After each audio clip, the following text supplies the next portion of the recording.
ರಾಜ್ಯ ಕಾಂಗ್ರೆಸ್ ಸರ್ಕಾರವು ಚನ್ನರಾಯಪಟ್ಟಣ ಪುರಸಭೆಗೆ ಪುರಸಭಾ ಸದಸ್ಯರನ್ನಾಗಿ 3 ಕಾಂಗ್ರೆಸ್ ಕಾರ್ಯಕರ್ತರನ್ನ ಆಯ್ಕೆ ಮಾಡಿದೆ. ಪುರಸಭೆಯಲ್ಲಿ 5 ಮಂದಿಯನ್ನ ಪುರಸಭಾ ಸದಸ್ಯರನ್ನಾಗಿಸುವ ಅವಕಾಶವಿದ್ದರೂ ತಾಂತ್ರಿಕ ತೊಂದರೆಯಿಂದ ಸದ್ಯ ಈಗ 3 ಆಯ್ಕೆಯನ್ನ ಅಂತಿಮಗೊಳಿಸಿದೆ. ಪಟ್ಟಣದ 8ನೇ ವಾರ್ಡ್ನ ನಿವಾಸಿಗಳಾದ ಸಿ ಉಮಾಶಂಕರ್, 15ನೇ ವಾರ್ಡ್ನ ಸಿಎನ್ ರವಿ ಮತ್ತು 9ನೇ ವಾರ್ಡಿನ ಸಿವಿ ಪ್ರೇಮ್ಕುಮಾರ್ ನೇಮಕ ಮಾಡಿ ಆದೇಶ ಹೊರಡಿಸಿದೆ. ಪುರಸಭೆಯಲ್ಲಿ ಪದಗ್ರಹಣ ಸ್ವೀಕರಿಸಿದ 3 ನೂತನ ಸದಸ್ಯರನ್ನ ಸ್ನೇಹಿತರು, ಹಿತೈಷಿಗಳು ಶುಭ ಕೋರಿದರು. ಇನ್ನು ನೂತನ ಸದಸ್ಯರನ್ನ ಅಭಿನಂದಿಸಲು ಆಗಮಿಸಿದ ವಿಧಾನ ಪರಿಷತ್ ಸದಸ್ಯ ಎಂಎ ಗೋಪಾಲಸ್ವಾಮಿ ಮಾತನಾಡಿ, ಪಕ್ಷವನ್ನ ಬಲವಾಗಿ ಕಟ್ಟುವ ನಿಟ್ಟಿನಲ್ಲಿ ಪಕ್ಷಕ್ಕಾಗಿ ದುಡಿದ ಕಾರ್ಯಕರ್ತರಿಗೆ ಅಧಿಕಾರ ನೀಡುವ ಉದ್ದೇಶದಿಂದ ಸಿಎಂ ಸಿದ್ದರಾಮಯ್ಯನವರು, ಡಿಸಿಎಂ ಡಿಕೆಶಿಯವರು ಸರ್ಕಾರದ ನಾಮನಿರ್ದೇಶನ ಸದಸ್ಯರಾಗಿ ಆಶೀರ್ವಾದ ಮಾಡಿದ್ದಾರೆ. ಇನ್ನು ಪುರಸಭೆ ನೂತನ ಸದಸ್ಯರುಗಳು ಪಟ್ಟಣದ ಎಲ್ಲ 23 ವಾರ್ಡ್ಗಳಿಗೆ ಸದಸ್ಯರಾಗಿ ಜನರ ಕೆಲಸಕ್ಕೆ ಮುಂದಾಗಬೇಕು ಎಂದರು.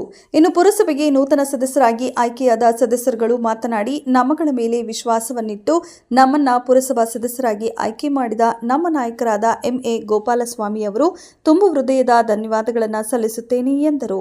ಈ ವೇಳೆ ಮಾಜಿ ಶಾಸಕರಾದ ಎಂಎ ಗೋಪಾಲಸ್ವಾಮಿ, ಪಿಎಲ್ಡಿ ಬ್ಯಾಂಕ್ ಅಧ್ಯಕ್ಷರಾದ ಎಂ ಶಂಕರ್, ಕಾಂಗ್ರೆಸ್ ಮುಖಂಡರಾದ ಕೆಎಲ್ ಸುರೇಶ್, ಯೋಜನಾ ಪ್ರಾಧಿಕಾರದ ಅಧ್ಯಕ್ಷರಾದ ಜಿಆರ್ ಮೂರ್ತಿ ಹಾಗೂ ಪುರಸಭಾ ಮಾಜಿ ಅಧ್ಯಕ್ಷರು, ಮಾಜಿ ಸದಸ್ಯರುಗಳು ಹಾಗೂ ಹಾಲಿ ಸದಸ್ಯರುಗಳು ಸೇರಿ 106 ಮಂದಿ ಶುಭಾಶಯ ಕೋರಿದರು.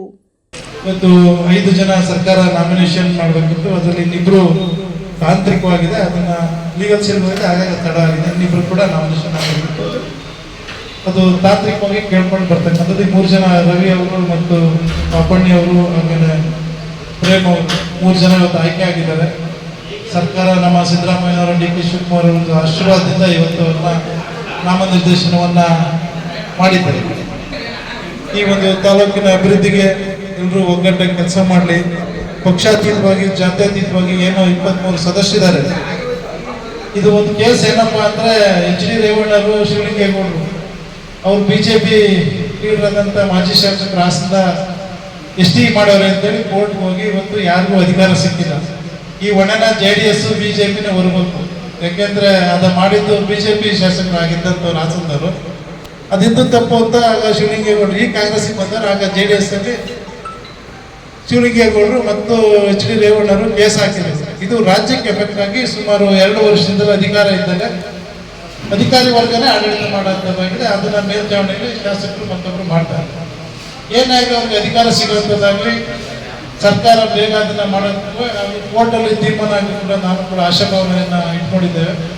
ಬೇಗ ತೀರ್ಮಾನ ಆಗಿ ಎಲ್ಲ ಈಗ ಅಲ್ಲಿ ನಿರ್ದೇಶಕರು, ಅಲ್ಲಿ ಪುರಸಭಾ ಸದಸ್ಯರು ಕೆಲಸ ಮಾಡಲಿಕ್ಕೆ ಅನುಕೂಲ ಆಗುತ್ತೆ ಅಂತ ಹೇಳ್ತಾ ಈ 3 ಸದಸ್ಯರ ಜೊತೆಗೆ ಇನ್ನಿಬ್ಬರು ಸದಸ್ಯರು ಆಯ್ಕೆಯಾಗಿ ಬರ್ತಾರೆ. ಎಲ್ಲರೂ ಕೂಡ ಎಲ್ಲ ಸದಸ್ಯರ ಒಗ್ಗಟ್ಟಾಗಿ ನಮ್ಮ ತಾಲೂಕಿನ ಅಭಿವೃದ್ಧಿಗೆ ಕೆಲಸ ಮಾಡಲಿ. ಯಾವುದೇ ಚರಂಡಿ, ರಸ್ತೆ, ಖಾತೆ, ಈ ಸತ್ತು ಎಲ್ಲನೂ ಕೂಡ ನಮ್ಮ ನೌಕರು ತೊಂದರೆ ಅಂತ ನನಗೆ ಸುಮಾರು ಕಂಪ್ಲೇಂಟ್ ಬರ್ತಾ ಇದೆ. ನಾವು ಯಾವಾಗಲೂ ಬರಬಾರ್ದಪ್ಪ, ಫೋನೆಲ್ಲ ಏಮಂತ ಹೇಳ್ತಾ ಇದ್ದೀನಿ. 10 ಹೇಳಿದ್ರೆ 1-2 ಆಗ್ತವೆ, 8 ಕೆಲಸ ಆಗ್ತಾ ಇದೆ.